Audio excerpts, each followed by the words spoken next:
Ngayong duwapaw, may malaking balita na hindi, dapat palampasin lalo na ng mga nakatatanda. Isang buwan ng 2,000, social pension ang inaasahang ipapamahagi sa libo-libong senior citizens sa buong bansa, pero ang tanong, ikaw ba ay kabilang sa makakatanggap nito at ano ba? Ang tunay na layunin, ang programang ito hindi ito sismis o pangakong napako, ito ay bahagi ng pinalawak na social pension program na isinulong ng PHV at ng pamahalaan upang tugunan ng patuloy na pagtaas ng bilihin, gamot at iba pang unahing pangangailangan ng mga nakatatanda. Ayon mismo sa pinakahuling mga ulat, layunin ng gobyerno na may pamahagi ang karagdagang benepisyo bago matapos ang taong 2025. Kaya ngayon pa lang, dapat na nating alamin kung paano ito makukuha. Sa ilalim ng pinalawak na programa, hindi lang mga indigent, seniors ang target na makinabang, isinasagawa ngayon ang panibagong pagsusuri upang maisama ang mas maraming senior citizens, kabilang ang mga wala ng regular na kita, walang natatanggap na pensyon mula sa SET-OXIS at wala ng sumusuportang kaana, pero hindi rin automatic ang pagpasok sa listahan. May proseso, may validation, at may kailagang dokumento. Kaya sa video na ito, iisa-isahin natin ang bawat detalye. Mula sa mga kwalifikasyon, requirements paano mag-apply, at kailan inaasahang matatanggap ang unang payaw, kasama rin ang sagot sa ilang mahalagang tanong. Tulad ng pwede bang sabay tanggapin ang IF, pension at ang social pension? May epekto ba ito sa ibang benepisyo? At ano ang papel ng inyong barangay sa proseso kung ikaw ay senior citizen na o may magulang o kamag-anak na pasok sa kategorya ito? Huwag mong palalampasin ang impormasyon na ito kasi bawat piso sa buwan ng tulong kay mahalaga, lalo na sa panahong ito ng kagipitan.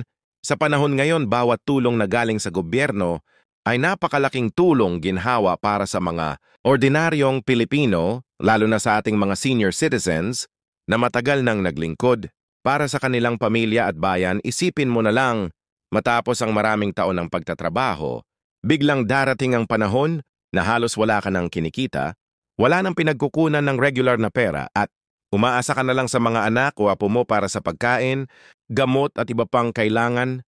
Kaya naman ang balitang ito tungkol sa karagdagang 2,000 buwan ng social pension ay isang malaking biyaya na hindi dapat palampasin. Pero teka, hindi ito basta-bastang ibibigay sa kahit sino lang. May malinaw na panuntunan at proseso na kailangang sundan, at iyon ang mahalagang pag-usapan natin ngayon.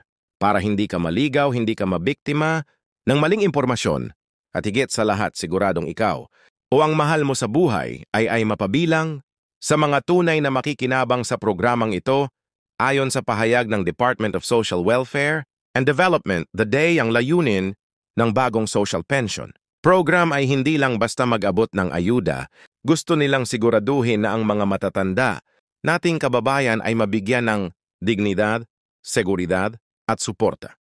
Sa kanilang pagtanda, hindi lang ito tungkol sa pera, ito ay pagkilala sa lahat ng sakripisyong ginawa nila noon pa man. Sa kasalukuyang batas, ang social pension program ay nakalaan para sa mga indigent senior citizens na edad 60 pataas na walang natatanggap na pensyon mula sa IS o iba pang private pension plans, at higit sa lahat, walang regular na suporta mula sa pamilya. Ngunit ayon sa mga panukalang pagbabago na isinulong ng ilang mambabatas at tinanggap ng gobyerno, pinalawak na ang sakop ng programa. Ito sa pinakamalaking na pagbabago sa kasaysayan ng social welfare system ng bansa ngayong 2/1/25 ang FETView ay target na madagdagan ng benepisyaro ng milyon-milyong senior citizens na hindi pa kasama sa dating listahan.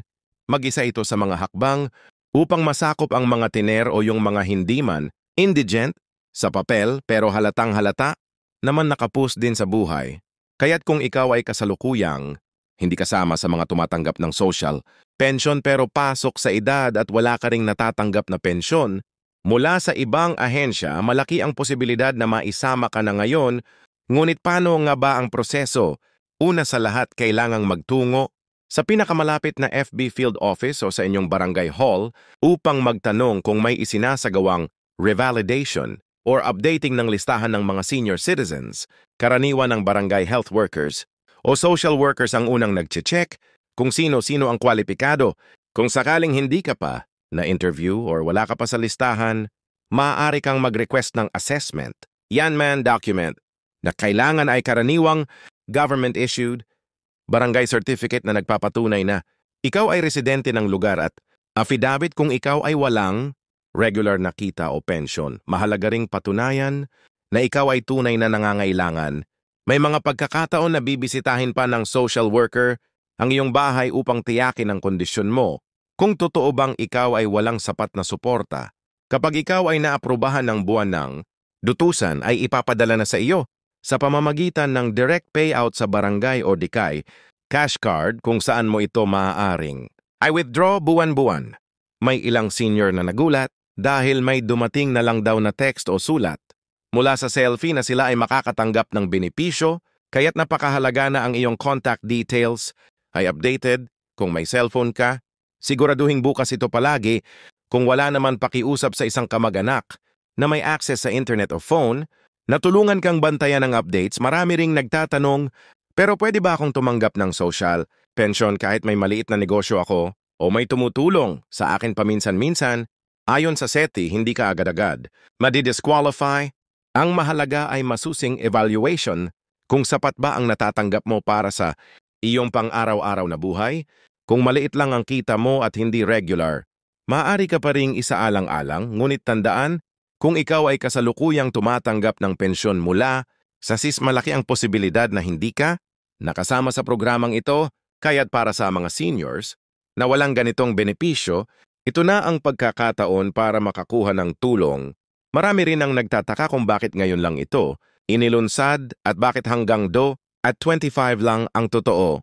Bahagi ito ng mas malawak na social protection plan ng gobyerno na sinimulan pa noong mga nakaraang taon pero naantala dahil sa pandemya, budget constraints at mga reforma sa loob ng mga ahensya. Ngayong unti-unti nang bumabalik ang ekonomiya, minamadali na ng mga opisyal ang implementasyon nito upang maabot ang deadline bago magtapos ang due at 25.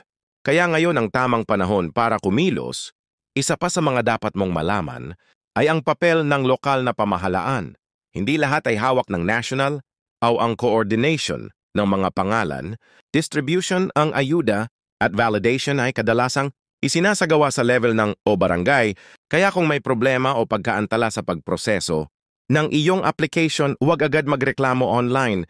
Mas mabuting makipag-ugnayan kaagad sa inyong barangay, ang Municipal Social Welfare Office. Sila ang may kakayahang mag-follow up sa Central Office. Habang nagkakaroon ng mas maraming benepisyaro, nagkakaroon din ng mas maraming tanong. Isa sa mga madalas itanong, bakit yung kapitbahay ko na mas mukhang may kaya ay tumatanggap ng pensyon pero ako hindi? Sa totoo lang may mga pagkukulang pa rin sa proseso. Kaya na nga hinihikayat ang publiko na i-report ang mga maling nakapasok sa listahan at i-follow up ang sariling aplikasyon. Kung alam mong dapat kang maisama, hindi ito paligsahan kundi pagtutulungan. Kung may pagkukulang ang sistema, dapat itong itama, hindi palampasin. At higit sa lahat, dapat nating ito ring nakarapatan, hindi pabor. Ang benepisyong ito, ang pagtanda, ay hindi dapat maging dahilan para mawalan ka ng dignidad. Dapat may suporta mula sa pamahalaan, lalo na para sa mga hindi kayang tumayo, mag-isa sa bawat 2,000 na matatanggap mo buwan-buwan. May kasamang mensahe yan, hindi ka nakakalimutan ng bayan, kaya habang may panahon pa gamitin natin ito ng tama. Ay check ang inyong status, kumpletuhin ang requirements, at sundan ang mga tamang proseso. Huwag tayong padadala sa fake news o mga tao na naniningil ng bayad, kapalit ng kipabilisan ng proseso. Libre ang social pension program na ito at para talaga ito sa mga karapat-dapat. Ngayong narinig mo na ang buong paliwanag, oras na para kumilos. Kung hindi ka man senior, pero may mahal ka sa buhay na maaaring makakuha nito, isang magulang, lolo't lola o kapitbahay, tulungan mo sila kasi minsan isang simpleng impormasyon lang ang pagitan ng kahirapan at kaginhawaan niya.